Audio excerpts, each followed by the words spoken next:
Miqtë e mi, mirëdita dhe mirë se erdhët në transmetimin tonë të drejt për drejt, si çdo mesdi do jemi në shoqërinë e emisionit Me Zemër të Hapur, ku ditën e sotme rikthehen temat, rikthehen edhe personazhet. Do të rikthehemi pikërisht në 30 qershor të vitit të kaluar, ku në patos të Fierit një baba thuhet se abuzoi ndaj vajzës së tij, në atë kohë 12 dhe aktualisht vajza është 13 vjeç. Në fakt, deklaratën e nënës e kemi dhënë ekskluzivisht drejt për së drejti si televizioni më i madh informativ në vend, dëshminë e saj se çfarë kishte ndodhur pikërisht një ditë më parë dhe se si e kishte mësuar ajo faktin që vajza ishte larguar nga shtëpia natën e së dielës, pavarësisht se mbasdite e gjithë familja prej 9 antarësh, babai, nëna dhe 7 fëmijët kishin shkuar në qytetin e Fierit dhe kishin konsumuar akullore. Në fakt, e gdhira nga e diela dhe ditën e hënë, mënyrën se si dëshmitarët përfolën se si e gjetën vajzën në oborrin e një banese, në fakt nuk ishte vajza që kishte qenë në oborrin e kësaj banese dhe nuk ishte pronari i kësaj banese apo nusja e djalit që i kishin pikasur të parët vajzën, sepse atë mëngjes në orët e para nuk e dim se në ç'rrethana, do ta mësojmë vetëm pas pak. Jemi disa muaj pas kësaj ngjarje për të folur se çfarë ka ndodhur me nënën, me vetë vajzën, por edhe me fëmijët e tjerë, por ka qenë pikërisht kryeplaku i fshatit së bashku me vajzën e tij avokate, të cilët e pikasën vajzën dhe e kanë dërguar menjëherë në polici, fillimisht të Patosit dhe më pas në Fier. Por çfarë ka ndodhur me babain? Dëshmia e këtij të fundit, sa të vërteta janë dëshmitë që u dha në media asa kohë dhe vazhdon aktualisht të përflitet përsëri kjo ngjarje. Pse nëna kërkon të marrë kujdestarinë e fëmijëve të tjerë? Pse shteti ja mori fëmijët e tjerë nënën për t'i lënë vajzën e dytë, atë 12 vjeçe që një vit më parë kishte qenë vetëm 11 vjeçe dhe fëmin më të vogël, të cilin aktualisht e ka 2 vjeç. Për më shumë ndiqni materialin e përgatitur nga kryeredaktore e emisionit Me Zemër të Hapur, Anila Akmataj, dhe rikthehemi drejt për së drejti me nënën dhe jo vetëm. Kam një kolege të nderuar ditën e sotme që ka ngritur zërin nga momenti i parë për mënyrën se si e ka pasqyruar media këtë çështje dhe deri më sot, ku nëna vërtet më të madhe dhe kërkon me shumë të drejtë, si ligjore ashtu dhe emocionale, rikthimin e fëmijëve të tjerë të cilën ju morën pra drejtësisht nga gjiri dhe nga familja. Ndjeke materialin.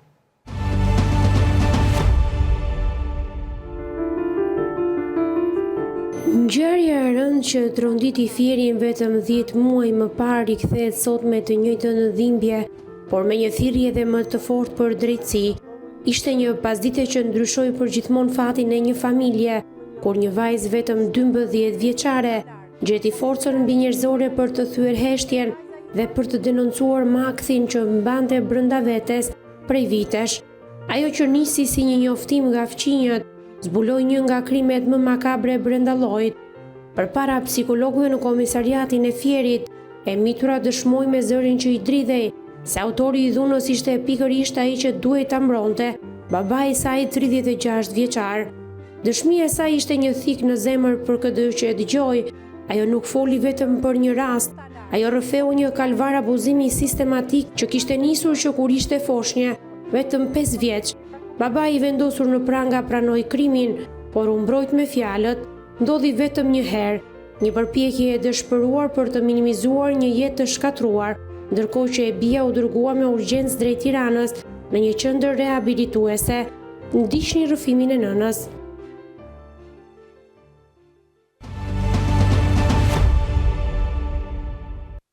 Rikthehemi në studion e emisionit Me Zemër të Hapur. Kam 32 vjeçaren, nënën e 7 fëmijëve. Përshëndetje, mirë se erdhe.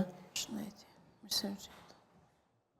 Me këtë zërin e ulur më ke folur vazhdimisht ditën e sotme, patëm një bisedë të gjatë përpara se të hynim në transmetim të drejt për drejt, por e pash që edhe materiali përgatitur nga kolegja ime Anila Akmataj të preku jashtëzakonisht shumë. Të rikthyem edhe një herë atë traumë, të kërkojnë ndjes, por duhet dhënë ky material për të kuptuar teleshikuesi, institucionet, se për çfarë rasti bëhet fjalë. Të kërkojnë ndjes, e dashur që të shkaktova edhe një herë emocione të forta të asaj çfarë ke përjetuar nga 30 qershori vitit kaluar deri më sot. Kërkojnë ndjes. Do ta rimarrësh veten, se qoftë që i e prekur, ke ujin aty afër, do bëhemi të forta sot, do ta ngresh pak zërin, të lutem, e di që unë të bëra dhe komplimenta, sepse më ke befasuar nga mënyra se si të kam parë në intervistën e 30 qershorit dhe në mënyrën se si ti je sot, je shumë e re, je shumë e urtë, je shumë e paqët, je shumë e bukur, mbi të gjitha, jashtëzakonisht, Dhe mua më vjen keq që njerëzit nuk e shohin portretin tënd. Të jep një lloj mirësie, konfidence në mënyrën se si do të flasim bashkë, por dhe ato lot në ato sytë tu të bukur nuk mund ti përballoj dot. Mirë, merre pak veten, mund të qetësohesh të pish pak ujë në krahun tënd si gjithmonë, por përballë meje nuk ka munguar asnjëherë mbështetja nga qyteti i Fierit, i Laureta Roshit, koleges time ndër vite, por njëkohësisht edhe psikologe ligjore. Përshëndetje Lauret, mirë se erdhe në studio. Përshëndetje Evis. Faleminderit, edhe unë prekem dhe kam trupin të monitoruar duke parë Juelën që loton, por unë nuk do isha ka gjatë në krahun e Juelës, nëse nuk do t'isha rikthyer pas telefonatës që më bëri kolegja, një tjetër gazetare, duke më thënë që Juelës i kanë marrë fëmijët.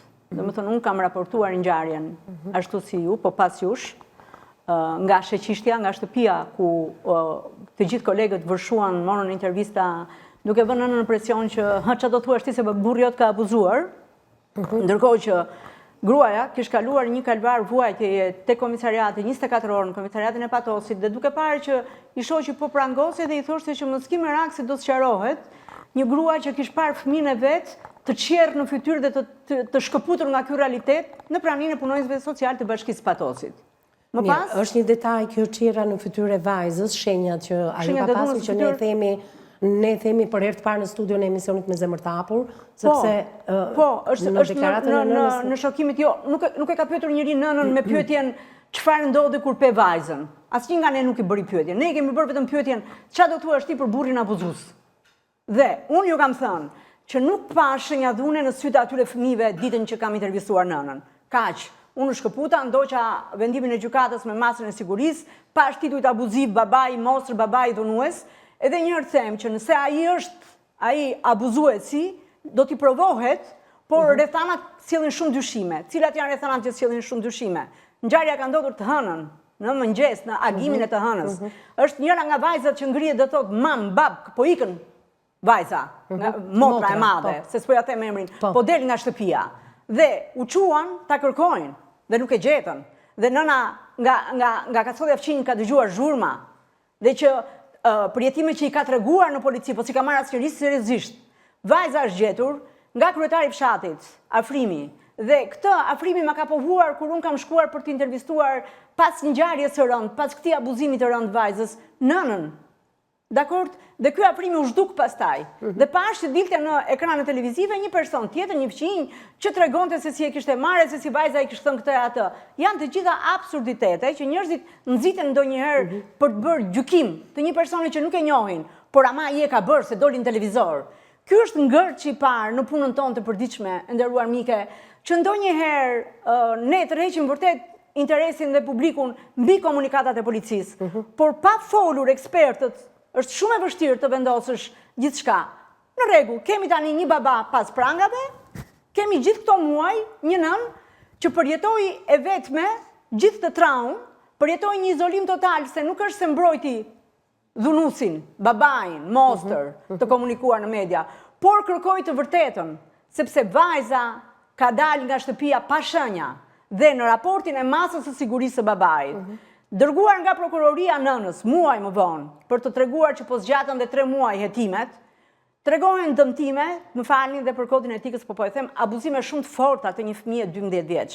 Abuzime që po t'ishin parë në familje që ka kryer babai këtë vepër, do ishtin lëndime fizike të dukshme, nuk do ishte një normalitet, një dalje parakullore në grup, një vajtje të premte të shtunë. Dhe shpeshherë kam diskutuar këtë edhe me avokat, edhe me persona tjerë, edhe thonë, mos e mbro, ka abuzues të fshet, nuk po e mbroj. Kërkoj një të vërtet të hidhur, që dua që të mos ketë një abuzues që ka shpëtuar i gjallë, dhe që është jashtë hetimeve.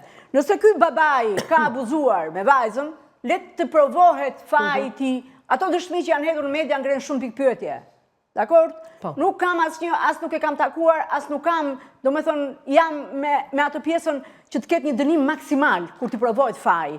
Por kush abuzoi me vajzën në orët e para të mëngjesit dhe derisa policia e ka konfirmuar këtë gjë? Dhe kush ja bëri shenjat që vajza e kishte të dukshme dhe nëna ja pa? Dhe që psikologja në Patos ka pyetur nënën që Po këto shenja dhe këto të qerra dhe këto shenja dhunen mbi fytyrën, nuk ishte një e gërbishur e vogël që ta ketë bërë vajza vetë. Ndërkohë që vajza ka qenë e shkëputur, themi ne, nga realiteti. Është një fugë emocionale që e shkëput për të mbjetuar, mbas që përdhunimi. Nuk mund të kemi një dëshmi për autorin e veprës pa aprovuar me prova shkencore.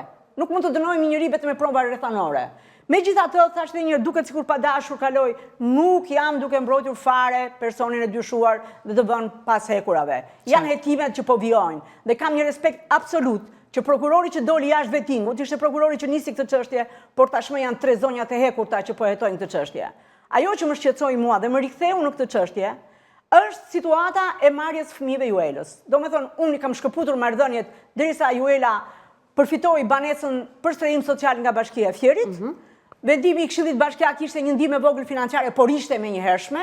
Pra kryetari i Bashkisë së Fierit dhe Këshilli Bashkiak i Fierit ja dhanë ndihmën kësaj familjeje, edhe pse ngjarja ndodhi në Bashkinë e Patosit, për shkak se ishin banorë zyrtarisht të lagjes Apollonian Fier. Dhe tashmë Juela me fëmijët u vendos në një banesë. Ja, se do ta ndajmë ngjarjen dhe pos ngjarjes, sepse të doja të cilja këtë pjesë sot, realitetin e sotëm. Do ndaloj vetëm në 2 momente shumë të vogla. Përpara se të hynim transmetim të drejt për drejt, në fakt, edhe për shkak të ngarkesës edhe shumë punëve që ti bën, por brenda një konteksti se përveç se raporton dhe i ndjek ngjarjet dhe kam një përulje jashtëzakonisht të madhe për profesionalizmin tënd, por ti i ndjek siç i ndjekim edhe ne.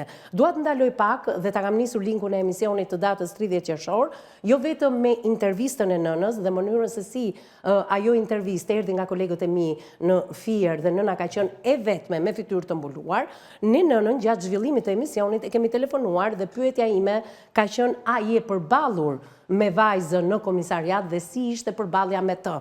Pra, jo për të thënë se kolegët e tjerë janë më të mirë apo më të qinë dhe ne bëjmë një punë të jashtëzakonshme, por dua ta theksoj që mirë që është bërë kjo pyetje. Po, është bërë dhe e ke je përballur edhe me burrin, e kemi pyetur në atë kohë, por edhe me vajzën dhe zonja e di, ka qenë në një lidhje telefonike me mua. Ndërkohë, vendimin e Bashkisë së Fierit, ku do mblidhej urgjentisht Këshilli Bashkiak, kryeredaktori e emisionit Me zemër të hapur, Anila Akmata, është vënë menjëherë në lëvizje me burimet e saj pranë bashkisë dhe lajmin e mirë e kemi sjell ne përpara se ta mbaronim emisionin e asaj dite.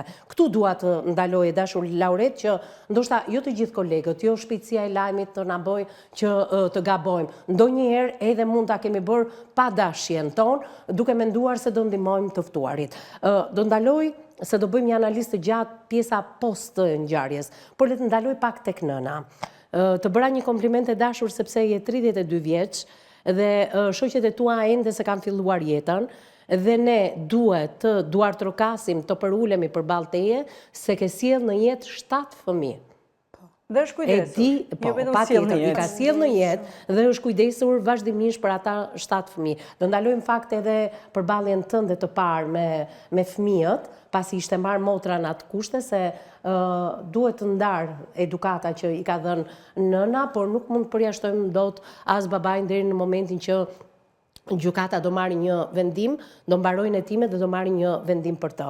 Atëherë, si e kujton ngjarjen? Mund të më thuash diçka shumë të shkurtër, pa të krijuar ato emocione dhe ato lotët. Ti vetë çfarë mban mend nga ngjarja? Sot, çfarë mund të më thuash? Nuk e ka bërë burrim, unë pres vendimin e gjykatës. Nuk e ka bërë burri jo? Ai ka qenë një baba i përkushtuar. Ku ke qenë atë natë? Tani, të dielën dolët në Fier për të ngrënë akullore. Fëmijët 2 ditët e fundit i kanë pas para syve. Po? Kemi dalë një natë para, jemi kthyer. Po. Vajza e madhe flinte ku? Me motrën. Me motrën, Të dy janë me një dhomë. Në një dhomë. Po. Ti flije me bashkëshortin? Po, me bashkëshortin, çunat në dhomën tjetër. Gjatë natës ke dëgjuar ndonjë lëvizje, ndonjë... Jo, vjen motra. Vjen vajza Mami, tjetër, babi, ajo po. me cilën ti rriten tani? Po, që kishte ik motra nga shtëpia dhe... Kur e kishte pikasur? E kishte pikasur në moment? Vajza tjetër? Kur kishte ik, vajza tjetër ishte ngritur në gjumin se kishte gjetë motrën e vet. Edhe vjen azgjon, mami, babi ka ik... Sa ka qenë ora? Ka ik motra. Ora 4 mund të ketë qenë, po. 4 e mëngjesit. Po. Dhe ti ke qenë me bashkëshortin? Edhe vajza nuk ka qenë as me shenja nga fytyra, as me të qerra. Unë kur kam shku në komisariat që e kam gjetë vajzën atje, vajza ishte me qerra, me të grica të cilat vajza nuk i ka pas shtëpi. Tani, motra, vajza tjetër, e ka dëgjuar në ato moment ikjen e motrës, apo thjesht është çuar dhe nuk e ka parë aty? Është se ka gjetë motrën e vetë. Okej, pra nuk dihet ora kur ka ikur vajza e madhe. Nuk dihet saktësisht. Nuk dihet kur ka ikur. Okej. Pra, në momentin që vajza vjen, ju keni qenë burrë dhe grua duke fjetur. Duke fjetur, po. U qua të dy. Po. Çfarë bët? E kërkuan vajzën, nuk ishte. Ku e kërkuat në shtëpi? Po, edhe vajza kur ka ikë nga shtëpia, ku ka qenë shtëpi nuk ka qenë me qira nga fytyra ose me të gricra.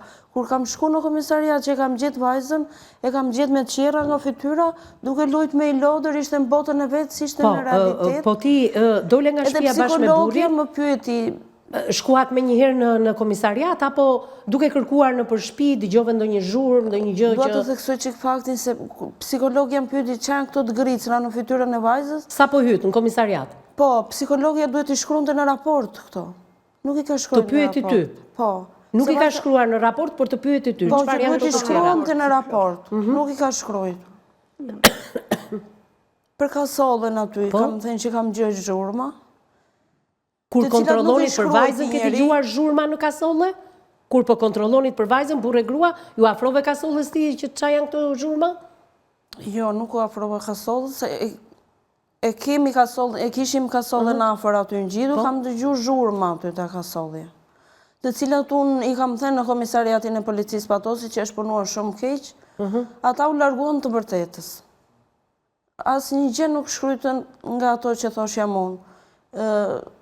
Shkruanin kundër thanjeve të mia, të cilat unë kam kundërshtuar. Tjetër deponoje ti në polici, tjetër tregoje ti në polici, dhe tjetër shkruaj aty. Po, të cilat unë i kam kundërshtuar. Jo, unë dua të di, nga kasollja që ti ke dëgjuar zhurma, kush janë veprimet e tua të tjerat, ose ja the bashkëshortit që dëgjon se po dëgjoj zhurmë? Kur bashkëshorti u kthye nga kërkimi me makinë. Kur bashkëshorti u kthye nga kërkimi, pra ai hiku me makinë duke kërkuar dhe nuk gjeti asgjë, ti ke dëgjuar por nuk je afruar, pse nuk u afrove ke kasollja? Ishte me mur të lartë kasollja, ishte me dyrë me kyç, se kishte 2 hyrje kasollja. Ka dhe dalje nga mbrapa. Po, ka dhe dalje nga mbrapa. Po, nga të dyja krahat. Kishe frikë ti afrohesh, nuk mendove që mund t'ishte vajza aty, ose sot që e mendon me qetësi? Sot që e mendon, ajo thoshte të kisha gjetur forcë. A të di çfarë mendove, do doja të di, se ajo kasolle me sa duket mbartë ndoshta dhe të vërtetën, ë? Po ta kisha gjetur forcën, do kisha hyrë. Hyri me burrin më pas, kur burri u kthye, çfarë burri re në kasolle? Diçka që të bëri përshtypje. Pastaj burri vajti bëri denoncimin për zhdukjen e vajzës në komisariatin e policisë. Erdhi policia duke u treguar unë për kasollën që kisha dëgjuar zhurma, edhe më dukesh si zëri vajzës se kush ja kishin lidh gojën dhe bënte, nuk fliste, por vetëm reagonte me kështu me gojën mbyllur. Por ata u larguan vërtet, sa hyn pan kështu edhe dolën prap, serse u larguan ngjarjes të vërtetës. Pse mendon këtë gjë? Pse mendon që ato ju larguan të vërtetës sipas këndvështrimit tënd? U larguan se duhet të hetonin kur unë u tregoja për kasollën aty që kam gjë zhurmë. Kur mbritët së bashku me bashortin, çfarë kishte thënë vajza në polici përpara jush? Çfarë kishte deklaruar? Ta ndonjën për disa orë në oborrin e komisariatit, përshkruaj. Ne na mbajtën shumë orë në komisariatin e policisë. Në obor, po në komisariatin e policisë të Fierit dhe Patosit. Edhe ti edhe burri? Po. Dhe fëmijët ishin vetëm në shtëpi. Duke u thënë që fëmijën e tjetër e kisham në gjë, ata nuk donin t'ja dinin, na mbajtën me orë të gjitha. Atje, edhe vajzës pasaj... Këta kanë parë vajzën vetëm vizitën. Deri në atë moment kanë filluar hetimet për këtë. Ja kanë parë vizitën mas dite vajzës. Hetimet Lauret pas kanë filluar për bashkëshortin, ai ç'bënte në oborrin e komisariatit? Na mbanin atje me orë të tëra pa një pikë ujti. Po fëmija që ishte në shtëpi 2 vjeç edhe kishe me gji? Po, duke i thënë që kam fëmijë në shtëpi gji, jo, nuk na lini. Duke i thënë që dërgoj se bashkëshorti që të mbaj fëmijët, mbani njërin këtu te vajza, jo do ta mini vajzën tani, jo pastaj. Vajzën nuk e kishin parë, nuk e pam për shumë orë vajzën. Jo, nuk e pam për shumë orë vajzën. Vajzën kur kemi shkuar ne që e kemi parë në fillim, domethënë vajza ishte me një lodër përpara, nuk ishte në realitet fare, ishte në botën e saj dhe me tjera nga fytyra. Të refuzoi, mban mend që të ka refuzuar? Vajza nuk donte asnjë, nuk ishte reagim fare për asnjë njeri, ishte luante me një lodër mbi tavolinë, edhe ishte në realitetin e saj. Po kur u dha, domethënë lajmi që është babai abuzuesi, e mban mend atë moment? Se ke qëndruar me orë të tëra me burrin në burrin e komisariatit. Çfarë ndodhi? Ta morën burrin dhe çfarë thanë? Burri, unë isha me vajzën. Kur më shkëputën nga vajza, më çonë te burri. Burri më thash diçka që do sqarohet. Vetëm kaq? Vetëm kaq. Çfarë tha oficeri tjetër për ty? Oficeri tjetër tha, po gënjeve, më kam bërë presion atje, oficeri komisariatit Patosit, i tha një tjetri, që po gënjeve dhe kjo, mere rase edhe këte brenda. Qartë. Mirë, shkëputemi për këtë pjesë të parë të emisionit, një publicitet i shkurtër, dhe rikthehemi në pjesën e dytë.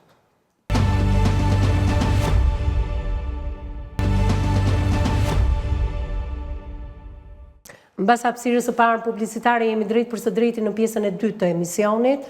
Në fakt, rasti i abuzimit të shendet duke u hetuar, deklarata shumë të forta, në qoftë se është babai apo dyshimet që mund të jetë edhe një abuzues i lirë janë të shumta ditën e sotme, do të themi që nuk është vepruar nga institucionet ashtu siç duhet në fakt.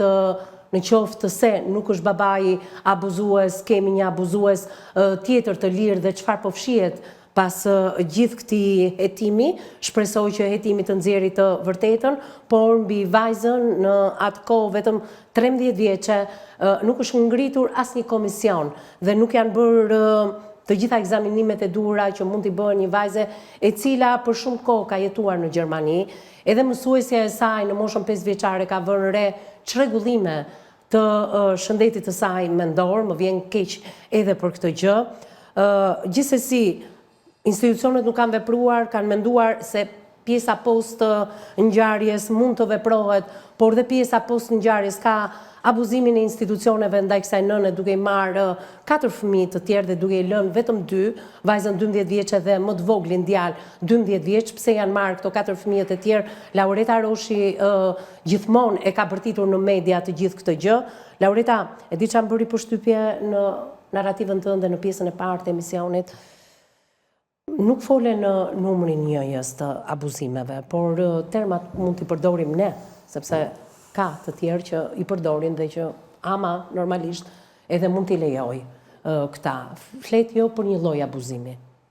Ti flet për një abuzim seksual të shumë llojshëm ndaj vajzës, të shkruar të paktën në raport, por a janë të vërtetuara apo jo, këtë gjë ne nuk e dim. Shko, kemi 2 dëshmi që kanë dalë në media. Unë dëshmi të babait akuzuar nuk kam lexuar dhe nuk kam dëgjuar. Ka shumë fol që babai ka pranuar, ka thënë vetëm një herë. Por ajo më fal, babai Mostër, në thonjza, apo i dyshuari për këtë krim çnjërzor, ka deklaruar që kam abuzuar vetëm një herë, kam qenë me makinë, kam marrë nga Tirana në rrethinat e Pojanit, pa lidhje fare si lëvizje gjeografike.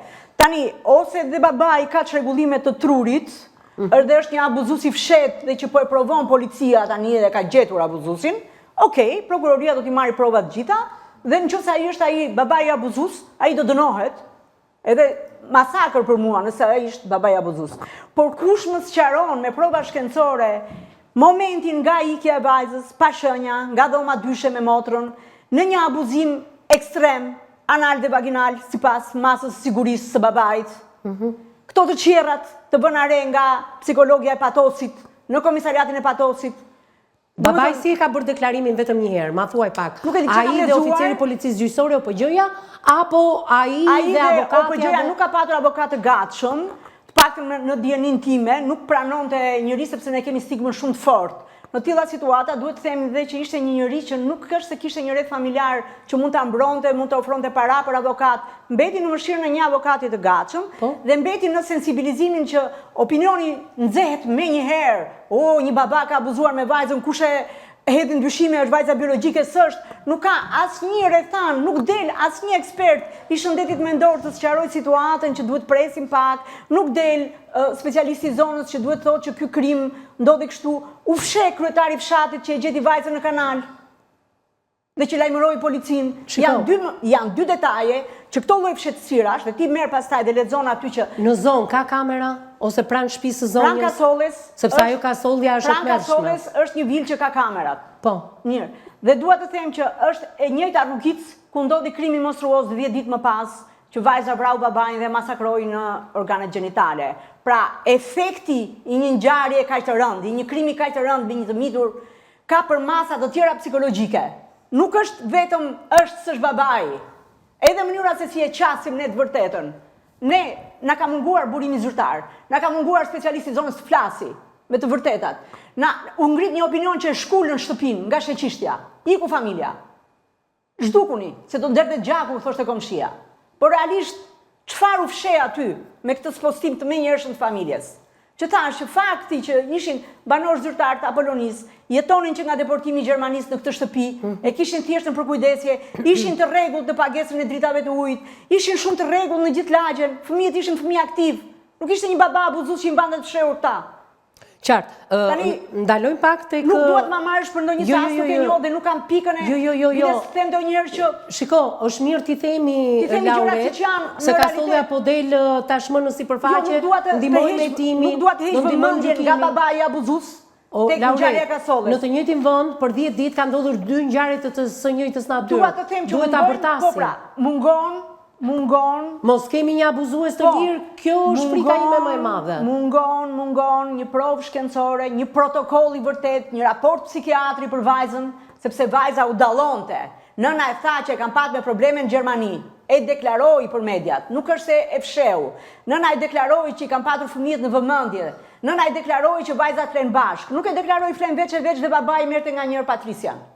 E kupton se sa e tmerrshme është të dëgjosh apo të lexosh një raport ku nëna ka deklaruar se. Jemi sot për fëmijët, këtu dua të dalë. Do me thënë, e gjithë kjo ngjarje prodhoi dhe një ngjarje tjetër, se tani është marrë vajza, e cila ndodhet në një qendër X qytet, mos ta përmendim. Nuk është është një qendër që është nëna shkon i takon. Është fëmijë viktim i krimit. Të lutem, këta fëmijët e tjerë për çfarë ju morën nënës? Se tani kërkuam ndihmë tek Bashkia e Fierit, e falenderuam në kohë rekord, Këshilli Bashkiak dhe gjithçka tjetër. Çfarë ndodhi me këta fëmijët është çështja. Nuk u zbatuan protokollet e punës e vis. Protokolli i punës do të thotë që e kam thënë shpesh këtë se duket nuk e kam personale me një punonjës që mban emrin 1MF në Fier.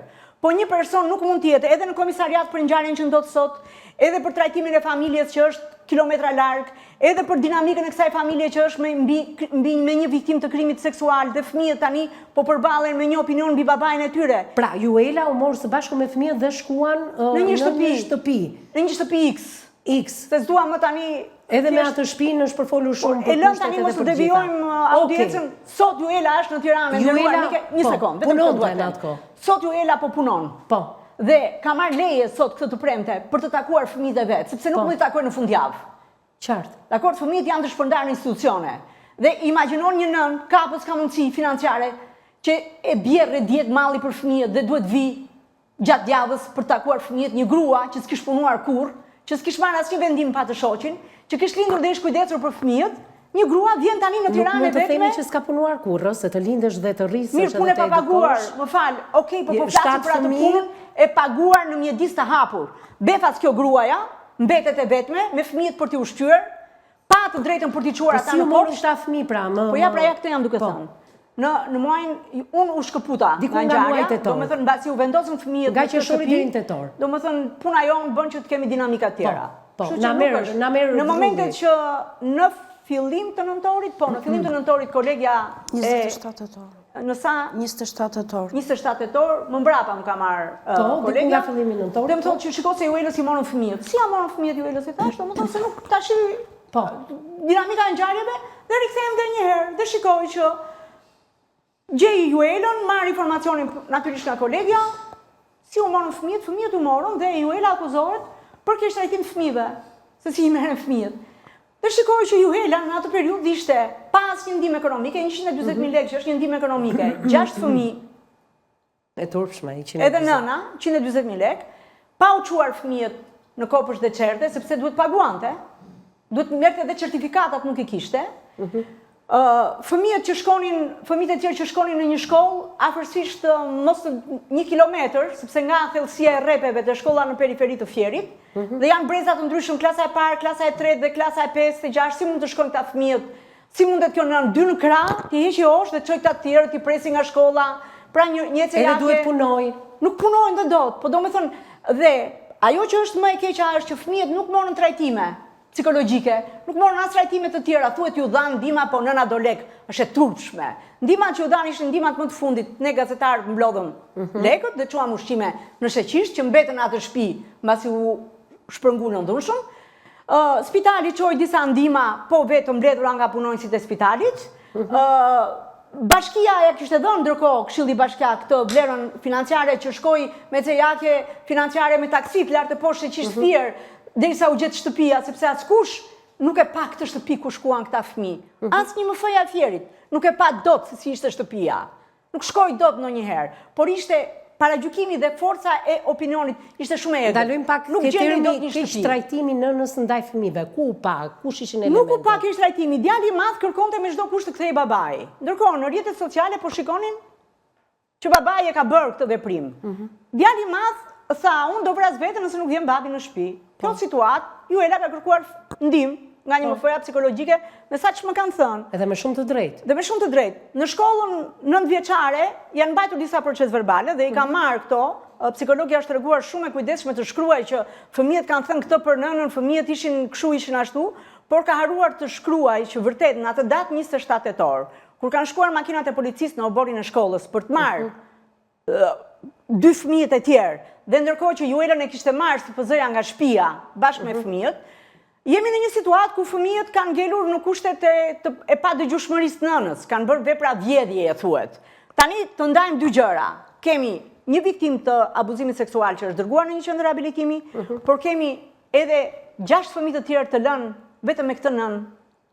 Dhe do thuash që çfarë, po ti e ke parë kapacitetin e prindërimit të nënës. Ne nga një fëmijë kemi dhe kur ndodh largo zot diçka në familje, prishet ekuilibri. Po me 6 në këto kushte, çfarë po ndodh me këto grua? Në temperatura shumë të nxehta, në një shtëpi pa televizor, nuk bëhet fjalë për kondicionere, po pa një televizor që t'i mbledhi fëmijët. Me çfarë ushqen këta fëmijë? Është shumë kollaj thuhet janë problematik në lagje. Shtëpia ku u vendos Juela kishte një mjedis social rreth e qark, me stola me gjelbrim dhe fëmijët natyrisht fëmijë janë. Në këto rrethana. Kur u kthyen në shkollë këta fëmijë, ishin fëmijët që tregoheshin me gisht. Nuk ishin fëmijë që kalonin të veshur mirë, zbrisin nga një makinë si fëmijët e tjerë dhe po dilnin. Ishte një nën me 2 fëmijë të mitur që priste të dilin një nga një, nga ora e mësimit dhe t'i merte të bënin këtë rrugën prapë rrugës dhe për të shkuar në shtëpi. Në këtë mes, ne kemi vetëm një MF vëzhguese. Ku është interesi më i lartë për fëmijët këtu? Dakor, ne si gazetar u tërhoqëm, lajmi iku, ku jemi? Fëmijët pra u morën me makina. Të lutem, ke Juelën aty mund ta pyesësh çfarë ndihme kanë marrë fëmijët që nga 30 qershori, që nga fillimi i parë i korrikut kur u vendosën në Fier, tani me këtë termin deri në 27 tetor. Qesharak që e kam dëgjuar së fundmi nga rasti i Durrësit, ku nëna kishte lënë vetëm fëmijët dhe vjen gjyshja e tyre dhe gjen një shtëpi të cilën edhe atë e kemi trajtuar ekskluzivisht në këtë studio, këto kurset e prindërimit. Ku i paska kjo bashkia e Fierit? Se s'kisha dëgjuar më parë kurse prindërimi, se unë e di që prindërimi vjen natyrshëm. Rritja e kapacitetit të prindërimit dhe nuk mësohet me kurse. Ka një program zhvillimi që quhet rritja e kapacitetit të prindërimit. Po pse nuk asistonte pra bashkia nëpërmjet këtyre punonjësve të cilët ti deklarosh me këto kurset e prindërimit të kësaj nëne? Kur ti pyet për këtë gjë, të thuhet që është konfidenciale. Dhe ti befas vendoshe... Si konfidenciale për çfarë? Është interesi më i lartë i fëmijës, mos pyet më shumë. Urdhro. Nuk është kështu. Të lutem, mund të të bëj edhe një pyetje nga gazetari ka drejtën e informimit. Çfarë do ti me këtë rastin e Juelës që s'po pushon? Mendon se e ndihmon në media? Ja këto janë pyetje. Po patjetër ne do ngrem që më është bërë një presion shumë i madh edhe në atë qytet. Unë po e them edhe një herë, kam forcën e një gruaje që e kupton çdo thotë fëmijë në institucion. Në fakt edhe ne së fundmi kemi bërë shumë raste nga Saranda në Shkodër dhe në Tiranë të këtyre fëmijëve që jetojnë nëpër institucione. Është një emision që në 26 vite laureat ka për fushata sensibilizimi të fëmijëve jetim çdo maj, në fakt çdo 20 maj dhe ka treguar histori nga më të shumtat. Nuk Dhe dua në të fakt erësoj, nga fëmijë të vegjël që kanë qenë në këto institucione, sot janë burra dhe gra të cilët më përshëndesin dhe thonë, mban mend unë kam qenë në emisionin tënd, kam qenë një fëmijë kaq vjeç dhe sot jam ky që jam. Pra, abuzimi me këto institucione, sidomos pas viteve 90 dhe mënyra, jo se përpara viteve 90 nuk ka pasur, por të paktën suporti kur dilte në jetë kishte një në shtëpime, jetë kishte një lloj qasje ndryshe. Një qasje sociale. Për të mos i bërë krahasime se pastaj fillojnë këta Jo, nuk jam dhe futen nostalgjike për regjimin. Jo, i futen politikisht edhe për atë pjesën sociale që ishte më fillimbari. Ty se pash edhe emocionet e këty, por këto institucione, duke thënë që nuk t'i japin informacion dhe ku është interesi jot, e thonë sepse ti e vërtetën gjithmonë. Dhe mban Laureta Roshi për vetë faktin se jemi mësuar Lauret që në kurrizin ton të mbajmë edhe fitoret tona si gazetar, edhe dështimet tona, fitore për mua është kthimi i fëmijëve juelës dhe forcimi i juelës për të rritur fëmijët në familje. Zonja ka 7 fëmijë, përjashto vajzën që shkojnë në një institucion, dhe ngelen dhe 6 të tjerë. Pse u morën 4 dhe ju lanë 2? Kjo është pyetja ime. Nuk e kam gjetur këtë në asnjë lloj raporti. As te raporti psikologes, që i mora ato fletët e psikologes shkollës, bëra një kërkesë zyrtare si qendër platforma kombëtare për gratë tek drejtoria arsimore dhe mora doja të dija trajtimin psikologjik dhe nuk gjeta aty një raport psikosocial të plot, siç mund të quhet, apo një raport siç e ka detyrë një MF-ja ta dorëzojë kur mbledh mekanizmin. Por një MF-ja do thotë ty, një MF-ja është njësia për mbrojtjen e fëmijëve. Pra do thotë është një njësi, po fatkeqësisht në firë është gjithmonë një person vetëm. Do të thotë që ka një ngarkesë të madhe. Dhe ky personi nuk mund të jetë dhe në drejtorinë e policisë, dhe tek familja që vuan, dhe tek fëmia që do trajtim, po dhe te mekanizmi që të prodhon një raport. Një zonjë vetme ose një punonjës i vetëm nuk i bën dot. Po nuk i bën dot, pra kemi të paktën 6 vite që kur unë punoja për avokatin e popullit, përfaqësuese të zyrës avokatit popullit në Fier, dhe pash këtë ngërsh institucional, këtë mungesë, gjithmonë më vije bariera, është interesi më i lartë i fëmijës mos pyet. Unë i gjej fëmijët, 3 fëmijë rom në Baltës pas një mbështetje për 2 vjet 3 muaj. Të lutem, si u rëmbyen këta fëmijët e juelës? Të lutem, se nuk i merrni këta fëmijët që lypin gjithë ditën te semaforin në qendër Fierit? Të lutem. Se nuk i merr në dimër dhe në verë ti çosh në institucion? Ti marrësh me makina policie dhe ti çosh në institucion, po merr pikërisht fëmijët e juelës? 2 nga fëmijët e juelës kanë lindur në Gjermani. Është një familje deportuar nga Gjermania. Ka një historik në Gjermani. Le ta provojnë historikun e familjes në Gjermani. Unë nuk jam afruar juelës më, domethënë në aspektin që Juela çfarë po bën, por jam afruar për të thënë Juela si janë fëmijët, fole me fëmijët. Dhe fatmirësisht, fal ndihmës që Bashkia e Fierit vendosi, Juela mori një punë po mbasi u morën fëmijët. Dakord? Çoi një fëmijë që erdhe, fëmia tjetër në shkollë, nuk shkonte. Pra një minus që kishte Juela në atë kohë ishte pikërisht që nuk kishte të ardhurat. Nuk ishte të ardhura, pra duhet ishin marrë fëmijët. Që të fillonte punë, duhet të çonte fëmijët në kopësht. Po, keq trajtimin dua unë, keq trajtimin. Ku ka keq, kjo është dhuna më e madhe ta abandonosh tjetrin. Ta lësh pa ndihmën jetike. Po pse nuk i dhan kurse prindërimi pra, se këtë po pyesu. Kurse prindërimi, tani kanë filluar kjo teoria kurse prindërimi. Kush e bën kursin e prindërimit? Sepse tani duhet një trajnues me deklarata. Do i bëj një MF-ja? Një MF-ja është vetëm një person, është punonjës social, nuk është psikologe. Të lutem, ke ti një raport te eksperti psikolog për gjendjen psikologjike të këtyre fëmijëve kur i vendosen në një shtëpi? Nuk e ke. Ke një trajtim me faza psikologjike për tjemën? Jo. 5 muaj mbas ngjarjes është pyetur nga psikologja prokurorisë gruaja për ngjarjen dhe i është thënë pse mbron burrin. Ç'punë ka ajo të mbroj burrin? Burri është në akuzë, është në hetim, gjithë marrëdhënia. Ajo po mbronte atë të vërtetën e gënjur në letra në kurisë të Juelës. Juela nuk kishte thënë ndonjëherë që fëmijët flinin veç e veç. Juela nuk kishte thënë ndonjëherë që burri merrte vajzën e madhe. Po Juela vazhdon të thotë, nëse provoni që ka bër ai dhe unë pas kam parë gjë, unë nuk jam vetëm nëna që kam lindur fëmijë. Jam nëna që kam rritur këta fëmijë dhe me përkujdesje. Sepse këtë përkujdesje fëmijët po e reflektojnë institucion. Janë fëmijë të mësuar me gjell.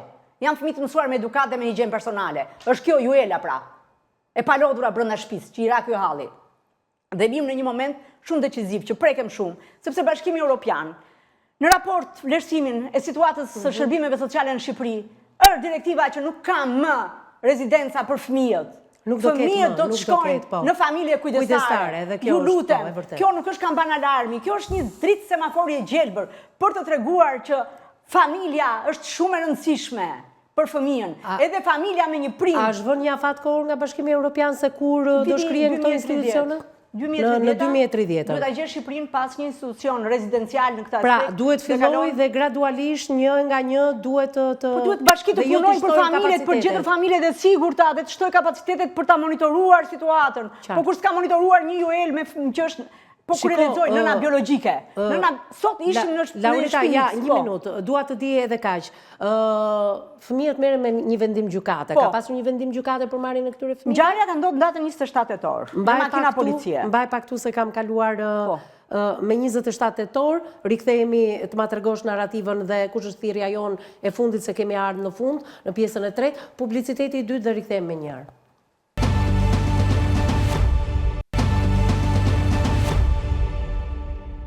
Mbas hapësirës dytë publicitare jemi në pjesën e tretë dhe të fundit, përpara se t'i kaloj fjalën edhe një herë Laureta Aroshi, do marr nga Juela çfarë ka ndodhur me 27 tetor të vitit kaluar. Pak muaj pas ngjarjes. Po, unë jam këtu të më ndihmoni të më kthehen fëmijët. Më kanë marrë me makina policie, më kanë çuar në komisariatin e policisë Fierit, bashkë me fëmijët. Fëmijët mi kanë marrë në mënyrë të padrejtë. Edhe vajzën nga shkolla kanë shkuar e kanë marrë me makina policie. Vajza nuk ndihesh mirë në shkollë. Edhe kam çuar shkollë private tani. Dua të ndaloj Juela. Më kanë çuar me makina policie. Ke kish trajtimi. Mua mi morën fëmijët në mënyrë të padrejtë. Kanë hequr lundshëm nga trupi dhe duke qarë. Se fëmijët nuk donin që t'iknin. Mami mos na lerë. Unë jam një nënë që i dua shumë fëmijët e mi, kam rritur me shumë për kujdesje, jam kujdesur gjithmonë, i kam rritur me dashuri të lidhur pas vetes. Kishte psikolog në momentin që more... Edhe fëmijët më duan shumë. Po të bëm pyetje, Laurita. Të lutem, në momentin që vajten në drejtorinë e policisë dhe të sollën dhe fëmijët e tjerë me makinë policie, personat që ishin aty ta sqaruan situatën? Jo, asnjë kontakt me mua, vetëm fyrje dhe kërcënime. Do marrim këtë fëmijë, do lëm këtë, vetëm talleshin me mua. Mi kanë marrë fëmijët në mënyrë të padrejtë, vetëm talleshin me mua. Pra, ata përzgjedhnin, jo do marrim këtë, jo po do marrim këtë. Po, talleshin me fëmijët e mi edhe me mua, duke na përtitur. Ishin ankuar, ju lutem regjia, jo këtë planin e nënës, ju lutem, është një çështje shumë delikate që nëna nuk duhet të identifikohet, ju lutem shumë. Atëherë, Juela, jemi pikërisht tek data 27 tetor. Fëmijët mi kanë marrë më datë 27 tetor, të lutem, fëmijët ishin ankuar për çfarë? Për çfarë? Nuk kishte fqinj dhe ka është. Atje kur rinim ne nuk ishte fqinj. Edhe gjatë kohës që isha me fëmijët. Po kush është ankuar? Unë me fëmijët as një ndihmë psikologjike, as për mua, as për fëmijët. Juela veti kërkoi mua bashkia më ka ndihmuar dhe Këshilli Bashkiak, po punojësja e bashkisë më ka torturuar. Punojësja e bashkisë nuk ka shkelur asnjëherë vetë me shtëpinë kur rija unë me fëmijët. Ka kontaktuar me mua vetëm nëpërmjet telefonit. Po si u provua keq trajtimin që ti i bëje fëmijëve pra? Kur ti nuk pas ke pasur as fqinj, rreth e rrotull që gjën kanë ankuar për shumën. Pastaj, fal, 6 fëmijë, është normale të bëj për të marrë fëmijët në mënyrë të padrejtë, duke hequr dhe fëmijët janë 12, 10, 8, 6, 4 dhe 2 vjeç. Po, mi rrëmbeu lunshëm nga trupi im. Mi ka shqit lunshëm nga trupi. Tani që i takon fëmijët si është gjendja e tyre? Fëmijët më shprehin mami pse s'na ke marrë akoma. Mami na merr, i le duke qarë. Mami na merr shumë. Laurita, ndalojmë ke 27 tetori si që ndërpreme dhe pjesë të dytë. Është shumë e dimshme kjo gjë, sepse para procedverbali i gjykatës tregon datën 30. Domethënë, këta fëmijë 3 ditë kanë qenë pas një vendim gjykate. Institucioni nuk ka të drejtë që t'i marrë fëmijët pa këtë vendim gjykate. Dhe mbas reagimit tim në media, duket që një nga institucionet ka filluar mban procedverbal fëmia i marrë datën 30, thekson këtë gjën, dhe sot kur nëna i ka pyetur pse e shënonin datën 30. Kur ju e keni marrë me 27. Kur ju e keni marrë 27, neve në 30, thuaj fjalin që të thanë sot për neve me 30, po? Ne më 30 në ka ardhur fëmia këtu thon. Po ku kanë ndejt fëmia i pyesun? Që më datë 27, më datën 30, në datën 30 në ka ardhur fëmia, më thonë. Po ku kanë qëndruar nga 27 me 30? U bej edhe unë, edhe në gjykat, ku ka qëndru fëmia im? Që në data 27 deri më 30, kur thonë që fëmijët në kanë ardhur në datë 30. Megjithatë, le të vim te ky momenti që po, fëmijët nuk mund t'i linim në drejtorinë e policisë me makina policie, janë çuar në Tiranë qendër, siç lëviz shteti ngadalë, janë bërë letrat ngadalë, po vim te ky momenti që sa duhet të zgjati kjo. Kjo nën nuk pas ka të drejtë t'ia çoshti fëmijët për vitin e ri, bëri kërkesë me të shkruar për t'i patur fëmijët. Pikpong, midis shtëpisë fëmijës edhe bashkia të tregoj që po nana është e zonja t'i presi fëmijët për vitin e ri, gatoi, bëri shtëpinë festive që t'i priste për pushimet e vitit të ri. Nuk arriti dot t'i kishte fëmijët për vitin e ri. Bëm kërkesa përsëri pastaj, se kjo është ajo historia e vitit që nuk të riqesh dot. Ti thua që Boldori, se ka një histori tjetër që kërkon energjinë tënde. Kjo është një histori që nuk të le të qetë, të bëhet pjesë e jetës tënde, pavarësisht që ti nuk je emocionale, je orientuar shumë mirë një ligjin, një të drejtat e gruas dhe të fëmijëve, ti shikon që kjo vorbull nuk ka pse më vendos mua në konflikt me Bashkinë e Fierit, se Bashkia e Fierit e dha ndihmën. Një MF-ja e Fierit duhet të pranojë që ka një ngarkesë më të madhe pune, që nuk është psikologe, që nuk e ka aftësinë ta ofrojë këtë ndihmë në këtë situatë dhe që punoi keq. Punoi keq mbi një nënë që s'ju dha ndihmë. Këtë gjë le ta pohoj. U punua keq në hetimin e çështjes, po punohet keq për çështjen e fëmijëve. I merren nënës në mënyrë të dhunshme. Ka hapur nëna pa di për t'u kthyer fëmijët. Nuk ka hapur bashkia për rikthimin e nëna. Tani a ma shpjegon pak këtë situatë? Që pse kjo grua, që ti ja merr fëmijët, dakord, është nënë e padenj, kush je ti? Ti s'ke të drejtë të heqësh kujdestarin një nëse ajo s'ka bërë një vepër penale, ose nuk ka një raport të psikiatrit. Mos e tollovit gruan nga një psikolog që vonon raportin tek bërja raportit me vonesë. Gruaja është një nënë që po kërkon fëmijët i ketë afër. Ti fuqizoje gruan. Jepi një, nuk është pak. 6 fëmijë kur kërkoja shtëpi për Juelën, më thot fëqinja, ku ta gjem ne të na gjallërohet rrugica me zëra fëmijësh, Lori se po vdesim. Ishte rrugica ime fëminis. Po rritën fëmijët, ka janë bërë adoleshentësh më. Dhe 6 fëmijët e Juelës jetë do t'i jepnin asaj shtëpie. Tani të vim në një moment që kjo grua duhet lëri një ditë pune, në mirë kuptim, për të ardhur për të parë fëmijët njërë në muaj. E kupton se e rëndë është? Se nuk mund vim fundjavë, se nuk i takon dot, se s'ka punojnë social institucione, që të presin Juelën. Se u vendosëm në konflikt njërë që guxuan të vinim fundjavë. Sa herë kam kërku ndihmë te punojnësi e bashkisë për djalin e madh, asnjëherë s'më ka ndihmuar. Gjithmonë punojësia e bashkisë ka kontaktuar me mua vetëm nëpërmjet telefonit. Duke më marrë në telefon, duke më thënë që vajza ime ka marrë thikën dhe ka tentuar që të presi damarët. Më çoi te noteri për të lëshuar një deklaratë notariale që vajza ime të trajtohej nga psikiatri. 5 ditë mbasi i kish marrë fëmijët, i bën këtë kërkesë me telefon, ëh? Domethënë ky është kulmi. Në datë 31 tetor më ka marrë në telefon. Unë me 2 fëmijët e tjerë në shtëpi, me 4 të marrë me dhunë. Duke kontaktuar me mua vetëm nëpërmjet telefonit, duke më thënë që vajza ka marrë thikën në shkollë, ka tentuar të presin ta marrë dhunë siç as në qiell as në tokë. Më dërgonte noteri për të lëshuar deklaratën notariale, që vajza të trajtohej nga psikiatri. Unë shkoj e takoj vajzën, kërkoj me çfarë diagnoze trajtohet vajza ime, thonë që e ka një menfeje e Fierit. Përsëri, topi pipon. I MF-ja e Fierit, interesi më i lartë i fëmijës është mos t'i tregoj nënës se çfarë diagnoze ka fëmia. Po, edhe është e drejtë e saj. Dhe e para, kemi një nënë që nuk i është hequr kujdestaria, ti i ke marrë fëmijët e ke çuar në institucion. Po nëse ti thua që e ke paditur nënën për keq trajtim të fëmijëve, që është tallje në këtë situatë e paprovuar. A ka element keq trajtimi se këtu po habitem? Si mund të nxirrësh një term keq trajtim? Ku qëndron keq trajtimi? Nuk ka gjë se është prokuroria që e vendos shumë mirë, po është edhe Juela që i ka bërë një kallëzim momentin e marrjes fëmijëve për abuzim me detyrën. Një MF së Fierit. Pra janë dy gjëra, nëse kemi këtë gjë, kemi edhe këtë gjë tjetër. Po patjetër. Tani se, por ama, le t'i lëmë këto se duket sikur futemi në një konflikt, futemi në një konflikt, jo, një sekond, ta mbaroj vetëm pak këtë momentin. Futemi në një konflikt sikur luftojmë njëra tjetrën apo jemi të gjithë bashkë. Jo, për thënë vërtetën nuk është ai interesi më i lartë i fëmijëve të përkthehet në përkujdesje konkrete. Ai interesi më i lartë i fëmijës, interesi më i lartë i fëmijës është jetë pranë familjes. Dhe detyra jote është ta fuqizosh këtë familje. Po. Ta fuqizosh duke e respektuar dinjitetin në atë nivel që janë. Në atë breng që ju ka rënë. Nuk është kjo debilja e abuzimit. Ky është epiteti që i është dhënë. Punojësia e bashkisë më ka fyer shumë, më ka torturuar, duke më thënë që unë jam debilja e abuzimit dhe trapja e abuzimit. Urdhro. Ka abuzuar shumë me mua. Punojësia të ka thënë këtë epitet? Po, nëpërmjet telefonit unë jam një viktimë e punojëses bashkisë. Mua bashkia më ka ndihmuar, Këshilli Bashkiak, punojësia e bashkisë më ka torturuar. Jam një viktimë e saj. Njëra nga punojësia tani se mos të themi sepse kemi një ekip tjetër që Jo, kur pyetëm për ngjarjen e parë që solli këto pasoja për cilat po diskutojmë sot, zëri i saj ishte ulur. Ama për fëmijët komenton dhe dalim tek fëmijët dhe mënyra se si ja kanë marrë, shoh një uel luftarake. Po ku ka nënë që dorëzohet kur i marrin fëmijët? Ja ta pyes pak. Juela, të lutem, këta 2 fëmijë që ke, vajza 12 dhe djali 2 vjeç, sa i kërkojnë motra dhe vëllezërit e tjerë? Shumë i kërkojnë, ditë për ditë, qanë, vajza, ditë për ditë. Vinë ato? I morëm një herë. I morët. Po, tregoje ato. Do me thënë, janë takuar bashkë me njëri tjetrin? Po, janë takuar, i kanë marrë në takim, po, kanë luajtur bashkë, shumë të gëzuar, edhe në telefon kur flasim bashkë, kur flas me fëmijët, flet motra dhe vllai. Si është ndarja, mbasi luajnë të gjithë bashkë? Ja, si ka qenë ajo ndarja? Me video e vizë dhe mund të ta jap dhe vetëm mbuloj fytyrën e fëmijës dhe dëgjoj zërin që thot fëmia. Fëmijët më kërkojnë që t'i marr. Edhe në telefon, mami, pse s'na ke marrë akoma. Fëmijët më duan shumë dhe i duan shumë. I kam rritur me shumë dakord, për këto 4 fëmijë që të kanë marrë. Po. A mund të bëj një pyetje edhe për vajzën edhe atë shkon e takon? Si është gjendja e saj? E ka marrë veten? Vajza e madhe. Po, e ka marrë veten dhe nuk më ka thënë gjë për t'jatin vajza. Kërkojnë që ta marrë në shtëpi.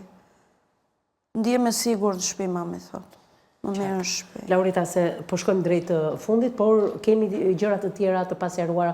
Si ka mundësi që bie në këtë nivel termash një punonjëse bashkia? Nuk duhet të merrem fare me punonjëse bashkisë, të lutem.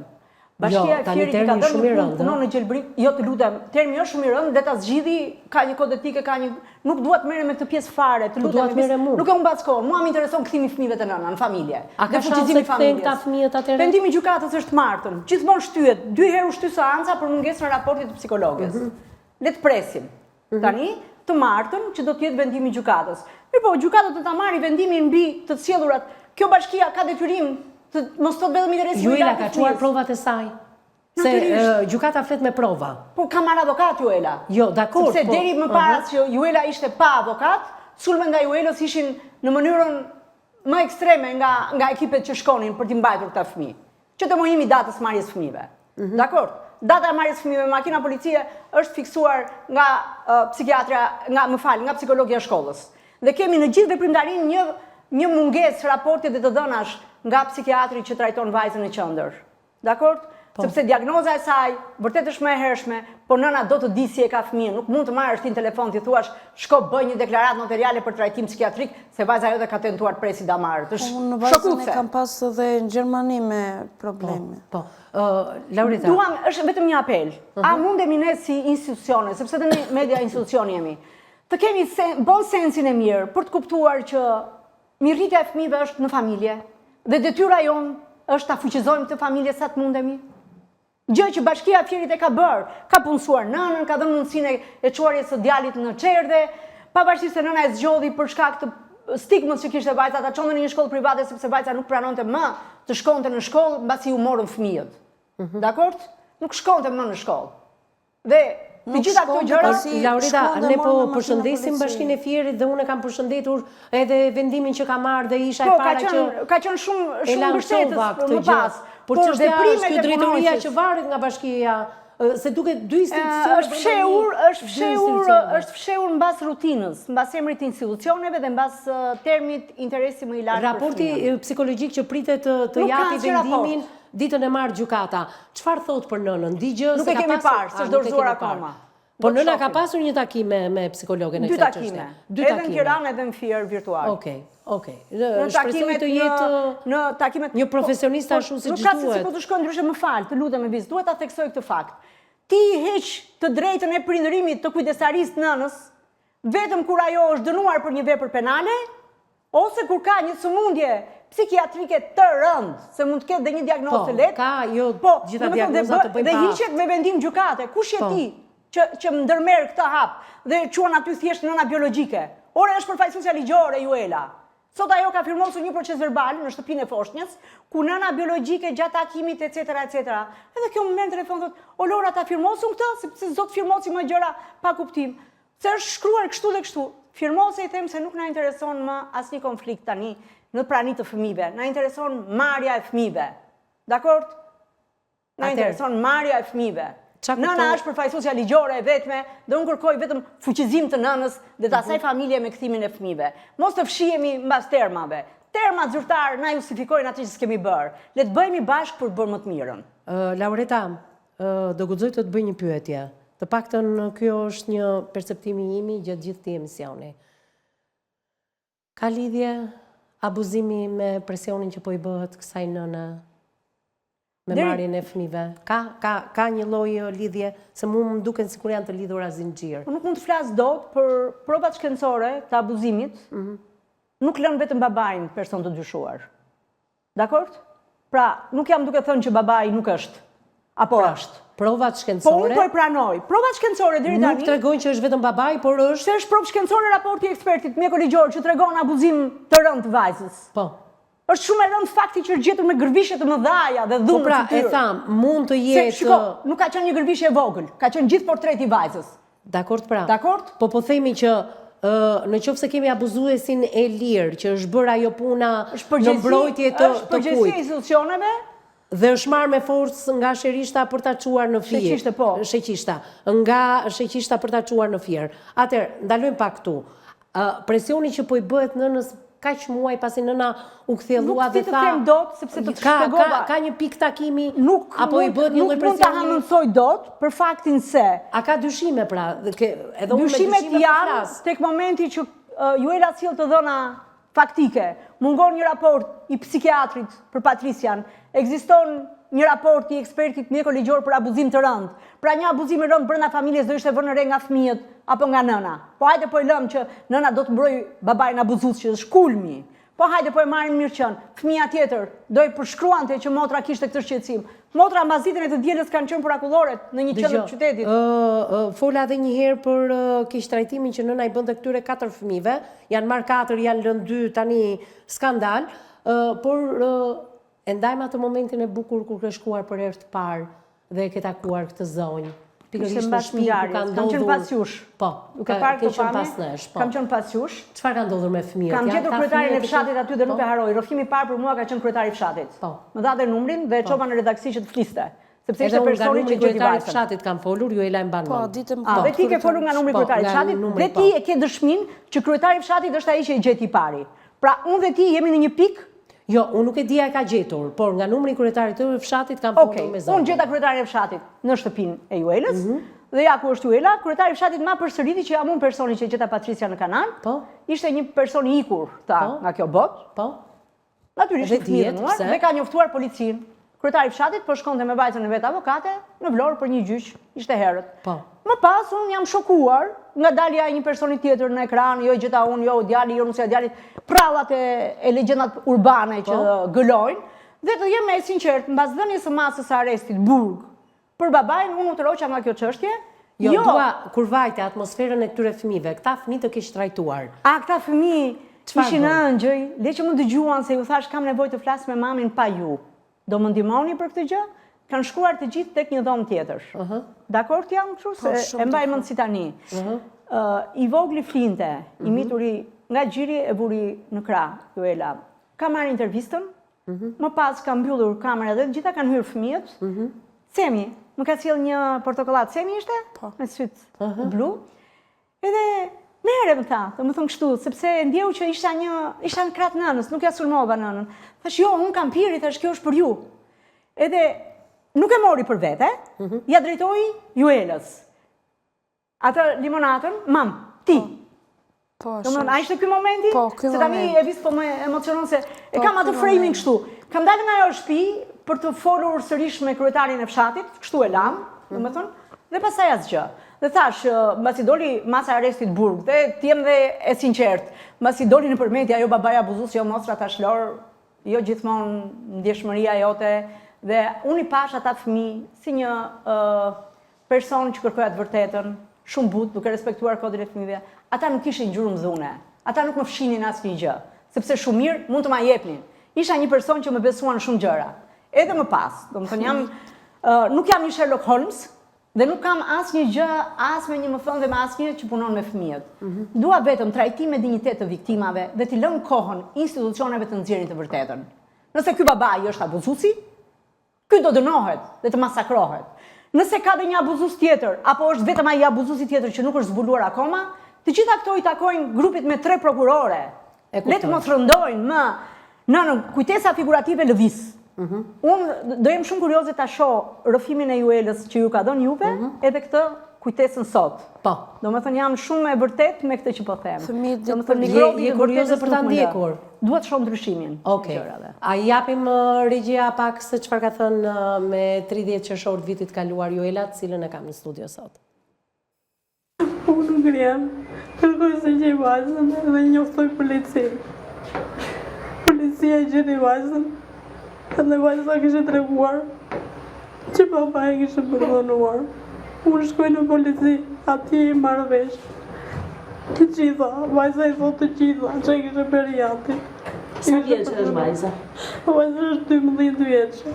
Ju keni kuptuar diçka, liste goca me ju që diçka nuk shkonte me marrëdhënien me baban? Goca nuk më thoshte mua, në fare. Goca vetëm ishte acaruar. Se është me vlezën me motrën, kur i ndaja me thosha të keqe mami, zemra mami, mos u zinë me motrën me vlajnë, më thoshte mua i ka ndeu, thoshte edhe fëmijëve, nuk të fërgoj. Vajza kaloi në depresion, sa u detyruar, lërguar në panesa, edhe kështë vetëm të një komshie këtu. Kjo komshia e kështë marrë, e kështë dhe në bukë, e kështë që brenda, edhe dhe këta kështë lajmëro policin, që ka artë një vajzë këtu.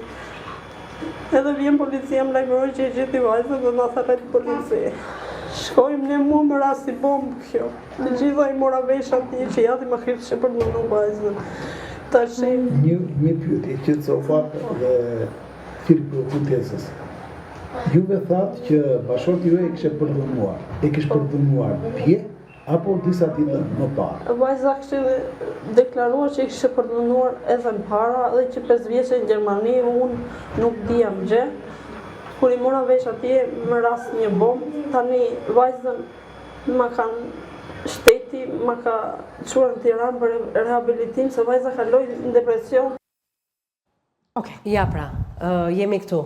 Pra jemi me disa element që kanë të bëjnë edhe me viktimën e abuzimit, por nëse mund të themi që ka që regullime psikologjike dakord, por çfarë do t'i themi ati raportit të ekspertit për abuzime shumë të rënda me fëmijën, çfarë do të themi atyre shenjave të gërvishura dhe të dhunës në fytyrën e fëmijës, të kuadruara si nga psikologja edhe nga nëna në momentin që ka takuar vajzën në komisariat. Pra, në Patos, ku e takove Joela për herë të parë vajzën? Në bashkinë e Patosit, në ambientet e bashkisë Patosit. Pra vajza është mbajtur në ambientet e bashkisë së Patosit. Edhe në gjumë, e kishim vend dhe në gjumë. Edhe pse Fjeri, të lutem, edhe pse Fjeri, ka një qendër për viktimat e dhunës seksuale, e cila ka kaluar tani në organik të spitalit të Fjerit. Qartë. Kështu që, prandaj thash që vap, nxet, duhet kemi shumë vëmendje. Ja, do më thënë sa herë që flet ajo, nxjerr një Pas të vërtet. dite më kanë taku me vajzën. Mirë, kanë dalë titrat laureat, unë falenderoj që ishe në studio, shpresoj që të martën të na japësh lajmin e mirë, të na telefonosh dhe të japim edhe ne publikisht lajmin e mirë që nëna do t'i marrë ato 4 fëmijë, e shpresoj dhe uroj me gjithë shpirt. Faleminderit për punën e jashtëzakonshme, ta mbyllim bashkë dashur, çfarë do thuash? Duhet bashkojmë me fëmijët, më kthejmë fëmijët, dua kthimin e fëmijëve. Faleminderit që ishe me mua në këtë studio dhe shpresoj që ky apeli jot jo vetëm të dëgjohet, por dhe të realizohet. Faleminderit. Faleminderit dhe ju miq që na keni ndjekur drejt për së drejti në ekranin e televizionit më të madh informativ në vend, në televizionin News 24. Bashkë ndajemi këtu për të ritakuar në ditët në vijim. Deri atëherë miru takofshim.